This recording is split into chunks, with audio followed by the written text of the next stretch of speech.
नमस्कार। आप सभी को नवरात्रों की हार्दिक शुभकामनाएं। और बहुत दिल कर रहा था माँ के लिए कुछ गाएं, कोई गाना गाएं।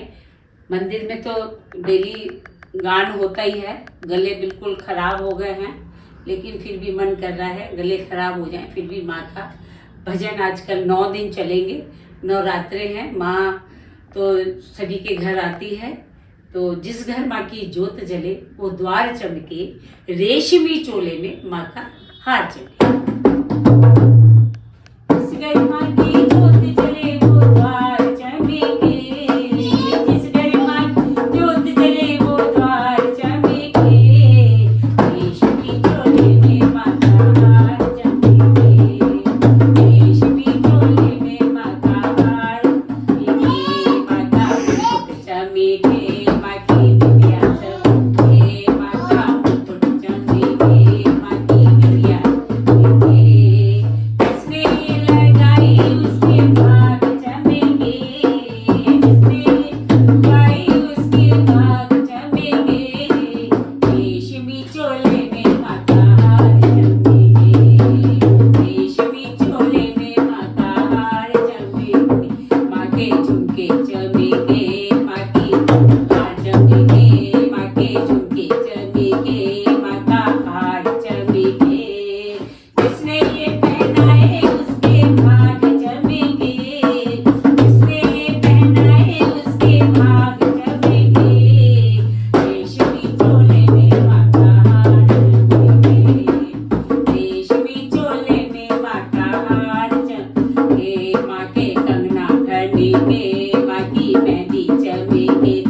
जिसने ये साथ दिया उसके भाग